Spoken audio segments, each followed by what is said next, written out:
My name is Kat, and welcome to my first book haul of 2019.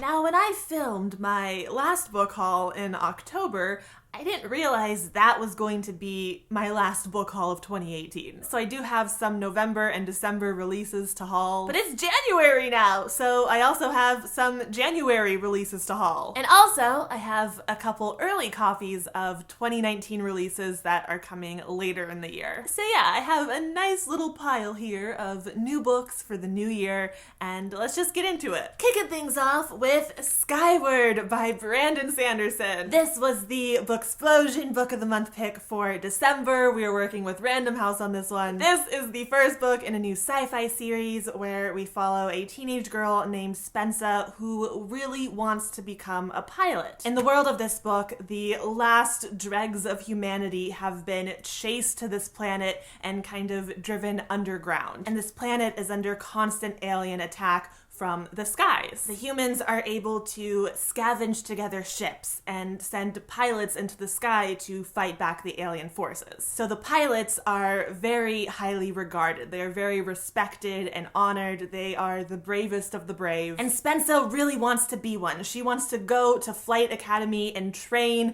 and fight the aliens. However, Spencer's father was a pilot who abandoned his fleet and was branded a coward, which is like the worst thing a pilot can be. So nobody really trusts Spencer because of her father. Like, she has a lot working against her, but a lot to prove. I loved this book. Like, it is definitely one of my favorite reads of 2018, which, yes, I will be making that video soon. Brandon Sanderson is one of my favorite authors of all time. I have loved every book by him that I've read. I adore his worlds and his world building, the fantasy and speculative elements that he weaves into his stories, and just his storytelling in general, I think, is fantastic. I loved this book, and I cannot wait to continue this series. And if you've read this and you want to know more of my spoilery thoughts, I will link the BOOKSPLOSION live show discussion down below so you can check that out. It was a really fun live show. Like, we all just had such a great time reading this and discussing it. Next up is another book I've already read, and that is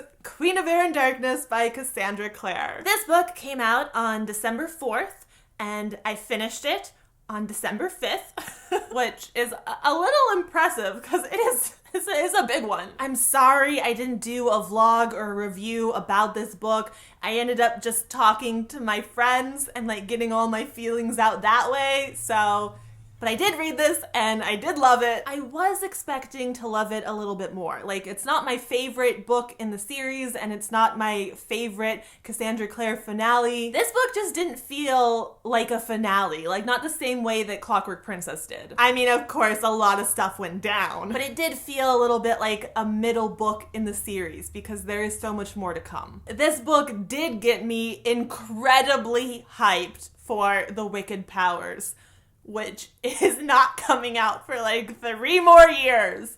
So that's fine. I'm excited about the Last Hour series as well. I just love Kit and Ty so much. Like, I'm ready for their series. Next up is another fall release, and that is Otherworld by Jason Segel and Kirsten Miller, and I received this copy from Random House, who I'm working with. The first book in this series, Otherworld, was a BOOKSPLOSION Book of the Month last year. And this series kind of centers around this really cool virtual reality video game. The newest version of this game is very, very immersive, like terrifyingly so, to the point where if you die in the game, you can die in real life. We're following a boy named Simon whose best friend has gone missing in connection with this game. So in the first book, Simon is trying to make his way through this game to find his friend. And he's also trying to figure out, like, what's going on? Why did his friend go missing? Why are people dying? Like,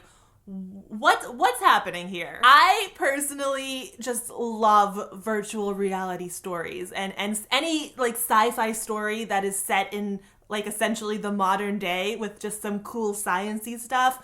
I'm here for that. And the first book was such a fun, exciting read. I'm just really excited to see how the story continues. The next book that I have here is Someday by David Levithan. This is the sequel to Everyday, which came out quite a while ago. I want to say like 5 years ago. I read the first book back in the day and I really enjoyed it. It's just such a compelling and fascinating story and premise. The basic idea here is that we're following a character named A, and every single day A wakes up in a different body, in a new body, in a body that is not their own. And that has been A's life, like just living each day in a stranger's life, essentially. It was just such an interesting story about identity and relationships and loneliness, and I can't wait to revisit this world and just explore the idea and these characters even deeper. Next up is a book that I have a lot of opinions on that we're not gonna get into right now, but I did buy and read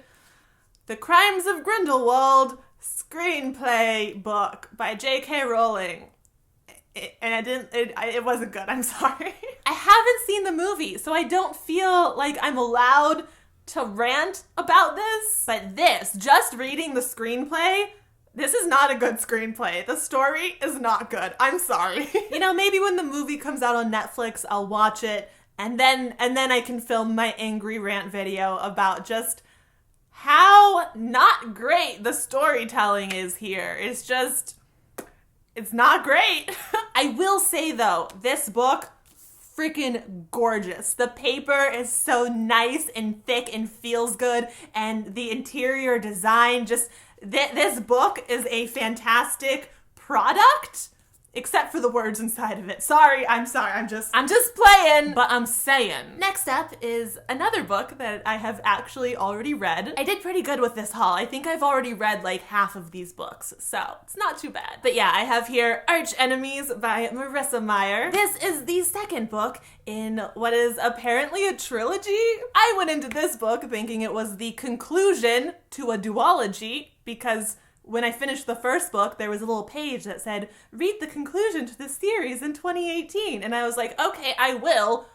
But it's not the conclusion to the series. If you aren't familiar with the series, basically it is a dystopian, kind of. It takes place in the not so distant future where a large number of people have developed superpowers. Our two main characters are on opposing sides of like superhero politics. There's kind of a hero faction and a villain faction. So yeah, this is the second book in the trilogy. It did feel kind of middle booky, but part of that might just be because I thought it was the finale, and it's not. That's coming next year, I guess. This year, I guess. But yeah, I am really enjoying the series for the most part. Like, I don't love it quite as much as the Lunar Chronicles, but I feel like I need to reserve judgment until I read the last book in this trilogy and I can actually see how everything fits together. Next up, I have here Saga Volume 8 and Volume 9. Saga is a comic series by Brian K. Vaughan and Fiona Staples,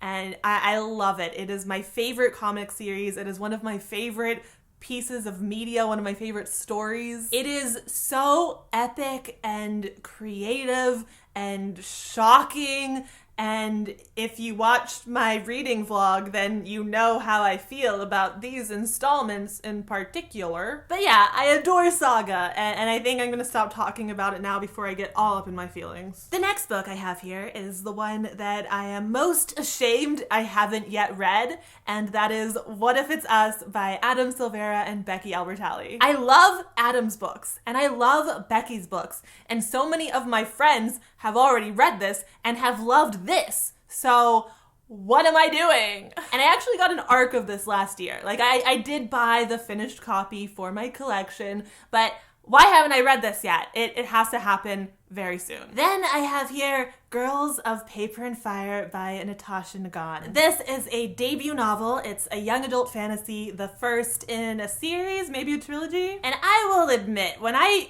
first heard about this book, I wasn't that interested in it. I saw the James Patterson Presents, and that didn't appeal to me. And the first few times I heard people like describing the synopsis of this book, they didn't really get that deep into it. All I knew about this book was that it was about a young girl who was kind of in the lower bottom caste of society, and she was chosen to be one of the king's women and, you know, taken to the castle to live a new life. And from those descriptions, I thought this was a book like The Selection, you know? I was thinking that this was the kind of book where like our main character was going to start to fall in love with the misunderstood king, but then she'd also be torn between her crush on her childhood best friend, who for some reason that guy is like at the castle too. I don't know. No. In this book, the king actually is a bad guy, and the forbidden romance is between our main character and another one of the king's concubines. I think the people who were giving those early descriptions might have thought that, you know, saying that this is a female-female romance was a spoiler, but nah, that is a selling point to me. Like, I wouldn't have picked up this book if I didn't know that. And now that I know that, I am so excited to read this. Next up, I have here 2 arcs that I got at YALLFest last year, and I am so beyond hyped for both of these. First, I have here Again But Better by Christine Riccio. Oh my god, it's signed too. Can you believe it? So, if you don't know, Christine is my friend. She is a fellow booktuber, and this is her debut novel. It is coming out May 7th. I have already read this. Actually, I haven't read this version. Christine and I are critique partners, so I read an earlier version, and even the early version was so funny and cute and just everything I want in a rom-com. And I know in edits, she only made it better. So I cannot wait to read the final version of this book. And I'm also so excited for you guys to get to read her book too. If you like contemporary rom-coms, Again But Better, May 7th. And then I also have a copy of I Wish You All the Best by Mason Deaver. This is an arc that I was really anticipating, but I didn't think I was gonna be able to get a copy at YALLFest. You know, I follow Mason on Twitter, and I knew they only had a limited number of copies at YALLFest, and I just had like made peace with the fact that I probably wasn't gonna get one. But then I was talking to Mason at YALLFest, and they said that they had a copy for me, and I was like, for me? And yeah, Mason went on to tell me that my writing videos had really helped them, and they wanted to give me an arc. I was so honored and like surprised, and I almost cried a little, but it was fine. But yeah, this is a contemporary debut. It is also coming out in May of this year. I think May 14th. It's about identity and first love and found family. Basically, we are following a character named Ben who has just come out to their parents as non-binary, and it didn't go over so well. Ben ends up getting kicked out, and they have to move in with their older sister and start at a new school. And all of that personal and family stuff is a lot to deal with. So all Ben wants right now is to make it through their senior year of high school unnoticed. Like, the last thing they need right now is a relationship. So of course, enter cute boy. So yeah, this sounds awesome, and I can't wait to read it. Then, of course, I have here The Wicked King by Holly Black. This is the sequel to The Cruel Prince, which is a very hyped book here on BookTube. Actually, this is a really hyped book as well, which is weird considering it came out last week. I haven't read this, nor have I read The Cruel Prince, actually. I know, I need to, I'm going to. Holly Black is one of my favorite authors of all time, so like, of course I'm gonna read these books. I'm very excited to read these books. I just want to read the whole series, like, all together. I don't even know if this is gonna be a trilogy or longer. Like, when is the 3rd book coming out? I have no idea. I just went ahead and bought this because it's Holly Black, and I know I'm gonna read it, and I'm pretty sure I'm gonna love it. So yeah, I do want to get to it soon. Everyone on BookTube has been talking about this series for what feels like forever, and I feel really left out that I haven't even started it yet. So gotta get on this hype train. And finally, I have here In an Absent Dream by Seanan McGuire. This is the fourth book in the Wayward Children series, which is a series of like companion novellas. They're all very short and most of them are only like kind of connected by a few characters, but they follow different storylines. And this was another book that I just kind of automatically bought. Like, I don't think I even read the synopsis for this. I didn't need to read the synopsis, you know? I read the first 3 books in the series and I love them. I love Seanan McGuire's writing and the themes and ideas and the worlds, and just these are fantastic fantasy, speculative novellas. The highlight for me is definitely the writing and like the ideas and themes that we are exploring. My biggest complaint about this series is that the plots tend to not be super strong, but again, that's because they're novellas. Like, we can't get into a complex plot in less than 200 pages. I understand. I always find myself wanting a little more from these books. But yeah, overall, I do really enjoy this series, and I'm excited to read this next installment. Okay, I think that's it. Those are all the books I had to haul today, and I need to wrap this up. I feel like I've been filming forever. Thank you so much for watching. I hope you enjoyed this. I hope you have a wonderful night, and I will have another video up soon, so I will see you then. Goodbye!